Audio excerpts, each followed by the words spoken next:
Why is it that so many religious folks think that a God is necessary to give you goals worth following? What we're doing is we're trying to find meaning and purpose. Why? I can understand being undecided about what you want to do with yourself, but religious folks seem to only value a purpose that's dictated to them by some ultimate authority. They seem to have total contempt for the prospect of deciding for themselves what they value and what to put their efforts into. They want commands. They want marching orders. They don't seem to understand that even if there is an all-powerful God, there is no objective, non-circular reason why we ought to follow his commands. Why is it good to do what God says to? Is it because God says that it's good to do what he says? You see the problem. Yeah, I mean, what feels good inside us? Is what feels good always what is right?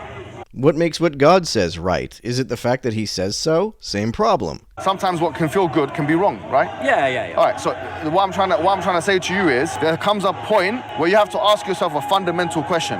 Yeah. What is the purpose of life? That's not a fundamental question. A fundamental question would be one that is not predicated on any underlying assumptions. A fundamental question would be, is there a purpose to life? You have to find answers to that question, and the answer has to turn out to be yes, before it makes any sense to ask what the purpose of life is. If the answer turns out to be no, then it never makes sense to ask that question. In order to answer this fundamental, most important, this teleological question, you've got to ask yourself another preamble question, which is the following.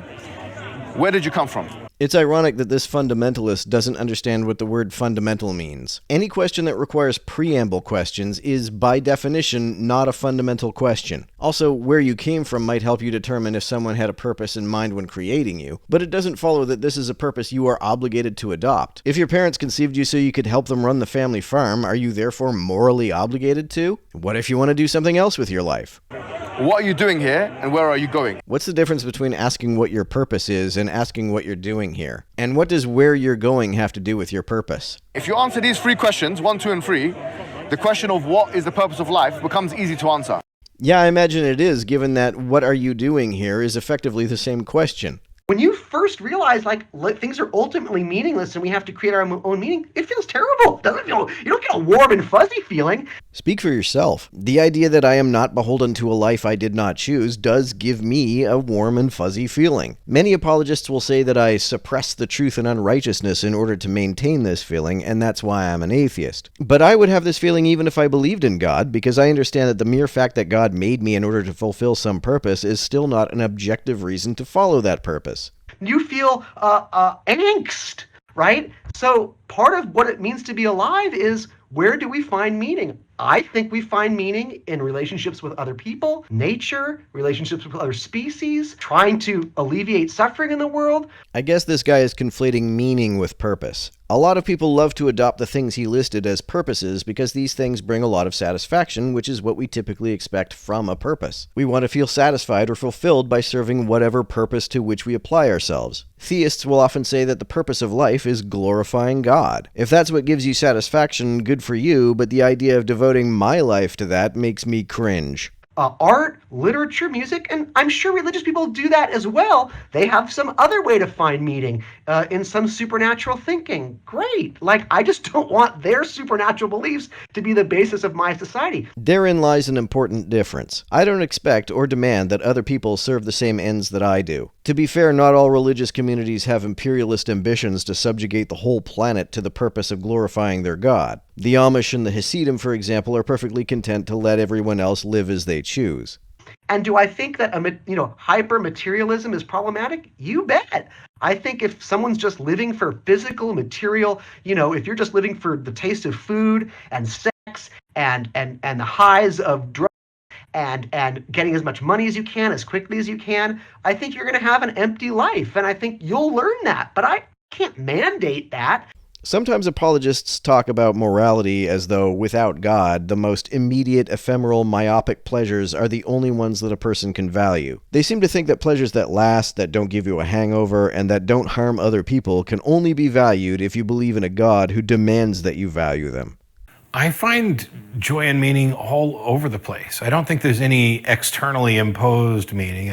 I don't even think I would want that. It would be like having somebody else pick your major. It's tempting to wonder whether religious folks have a distrust of their own judgment with respect to figuring out what to do with their lives. They seem not to be able to form their own desires and are therefore drawn to adopting someone else's desires. They seem to be emotionally dependent upon being instructed and controlled. They openly describe themselves as sheep that are part of a flock, for example. You know, don't you want a self-guided life? Isn't there just amazing value in having a self-guided life? I find joy, I think, in most of the same places anybody else would, religious believers included, which is in exploring the world and learning more about where we live, in gaining new knowledge and new information. Well, it seems like a lot of the most zealous religious folks have a hatred and fear of those things. They want the knowledge and information to which they have access to be strictly confined to the Bible and the commands of their religious superiors.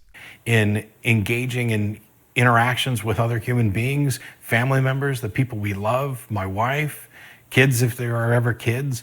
But I find life is like its own reward. You know, this idea that some people have that atheists must be nihilists who have no purpose and are all dour all the time, and oh, this life has no meaning and purpose, and why don't we just end it all? I cannot grasp that. I think a lot of converts to religion have lived lives pursuing pleasures that ended up hurting them and being unfulfilling. Because of this, they grew not to trust their own judgment and wished to hand over control of their lives to an authority. The story of a person who found God after hitting rock bottom is so common as to be a cliché. And I would say on an atheistic view, there is no objective purpose in life. There is no reason for which we exist. And even if a God exists, there is still no objective, non-circular reason why we ought to adopt the purpose he had in mind for us. Death marks the end of all the life we will ever know, and indeed the entire universe is doomed to destruction in the heat death of the universe. There will be no light, there will be no heat, there will be no life, just the endless carcasses of dead stars and galaxies expanding into the infinite blackness. William Lane Craig can't value anything unless that value is infinite. Because everything everyone does will eventually be forgotten, even though you could do something with your life that has consequences that reverberate through history for thousands of years, that's not good enough for him.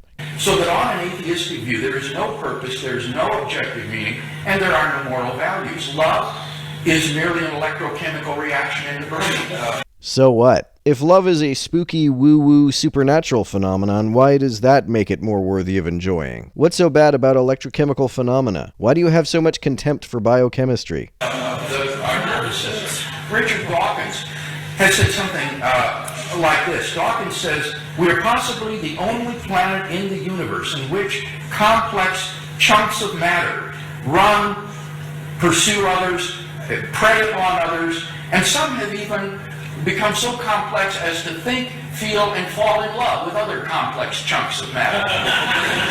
That's all love is on an atheistic view, just an electrochemical reaction determined by the brain. It has no moral or ethical significance at all. And if it's a magical phenomenon created by a timeless, spaceless, disembodied mind, why is that better? I wonder how many casual atheists have actually thought through the fact that atheism implies that life ultimately is meaningless.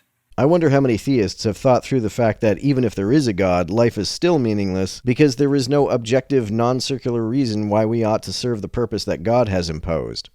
One of the world's most celebrated atheistic evolutionary writers of the late 20th and early 21st centuries, Dr. Richard Dawkins, confessed that the universe that we observe has precisely the properties we should expect if there is, at bottom, no purpose, nothing but pitiless indifference. I've never met an atheist who enjoys talking about Dawkins as much as apologists do. Also, what's your point? It sounds like you're making an argument ad consequentium. The fact that a godless universe is a purposeless universe is in no way a rational argument for a god. A few years later, Graham Lawton penned a one-page article titled, "What is the Meaning of Life?" What answer did this leading atheistic evolutionist give? Here was his heavy-hitting first line. The harsh answer is, it has none. I don't agree that it's a harsh answer. To me, it's a liberating answer. Your life may feel like a big deal to you, he wrote. And why would anything matter more than that? But it's actually a random blip of matter and energy in an uncaring and impersonal universe. Other than subjective feelings of meaning and importance, atheism implies we will never get objective data on the matter. And theism implies nothing different.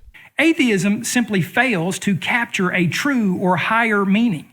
Why would a meaning dictated by a god be any more true or high?